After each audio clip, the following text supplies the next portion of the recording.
Early in the morning of June 17, 1972, several burglars were arrested inside the office of the DNC, located in the Watergate building in Washington, D.C. This was no ordinary robbery. The prowlers were connected to President Richard Nixon's re-election campaign, and they had been caught while attempting to wiretap phones and steal secret documents. While historians are not sure whether Nixon knew about the Watergate espionage operation before it happened, he took steps to cover it up afterwards, raising hush money for the burglars, trying to stop the FBI from investigating the crime, destroying evidence, and firing uncooperative staff members. In August 1974, after his role in the Watergate conspiracy had finally come to light, the president resigned. His successor, Gerald Ford, immediately pardoned Nixon for all his crimes he committed or may have committed while in office.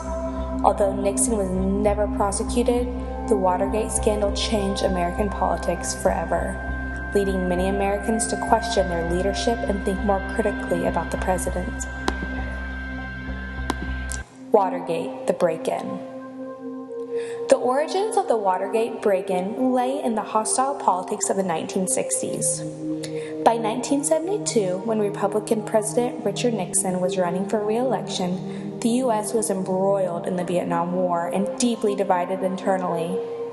In such a harsh political climate, a forceful presidential campaign seemed essential to the president and some of his key advisors. Their aggressive tactics included what turned out to be illegal espionage. In May 1972, as evidence would later show, members of Nixon's committee to re-elect the president broke into the Democratic National Committee's Watergate headquarters, stole copies of top-secret documents, and bugged the office's phones. The wiretaps failed to work properly, however, so on June 17th, the group returned to the Watergate building. As the prowlers were preparing to break into the office with a new microphone, a security guard noticed that they had taped the building's locks. The guard called the police, who arrived just in time to catch the spies red-handed.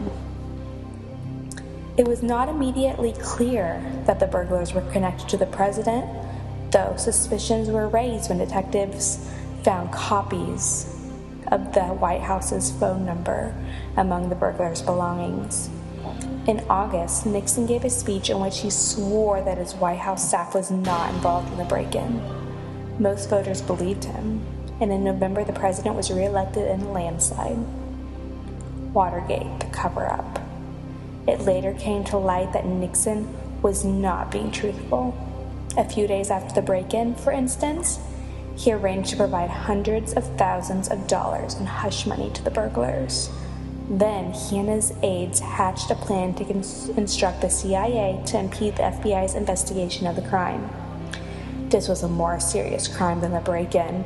It was an abuse of presidential power and a deliberate obstruction of justice. Meanwhile, 7 conspirators were indicted on charges related to the Watergate affair. At the urging of Nixon's aides, 5 pleaded guilty and avoided trial. The 2 others were convicted in January 1973. By that time, a growing handful of people, including Washington Post reporters and members of a Senate investigating committee, had begun to suspect that there was a larger scheme afoot. At the same time, some of the conspirators began to crack under the pressure of the cover-up. Some of Nixon's aides, including the White House counsel, testified before a grand jury about the president's crimes. They also testified that Nixon had secretly taped every conversation that took place in the Oval Office. If prosecutors could get their hands on the tapes, they would have the proof of the president's guilt. Nixon struggled to protect the tapes during the summer and fall of 1973. His lawyers argued that the president's executive privilege allowed him to keep the tapes to himself. But the Senate committee and an independent special prosecutor were all determined to obtain them.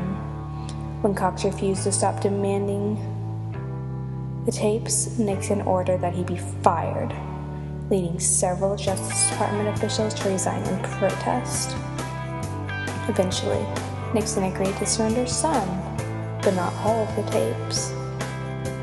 Early in 1974, the cover-up began to fall apart. On March 1st, a grand jury appointed by a new special prosecutor indicted 7 of Nixon's former aides on various charges related to the Watergate affair. The jury, unsure if they could indict a sitting president, called Nixon an unindicted co-conspirator. In July, the Supreme Court ordered Nixon to turn over the tapes. While the president dragged his feet, the House of Representatives voted to impeach him for obstruction of justice, abuse of power, criminal cover-up, and several violations of the Constitution. Finally, on August 5th, Nixon released the tapes, which provided undeniable evidence of his complicity in the Watergate crimes. In the face of certain impeachment by the Senate, the president resigned on August 8th. 6 weeks after the new President Gerald Ford was sworn in, he pardoned Nixon for any crimes he had committed while in office. Some of Nixon's aides were not so lucky. They were convicted of very serious offenses and sent to federal prison. Nixon himself never admitted to any criminal wrongdoing, though he did acknowledge using poor judgment. His abuse of presidential power had a negative effect on American political life, creating an atmosphere of cynicism and distrust. While many Americans had been deeply dismayed by the outcomes of the Vietnam War, Watergate added further disappointment in a national climate already soured by the difficulties and losses of the past decade.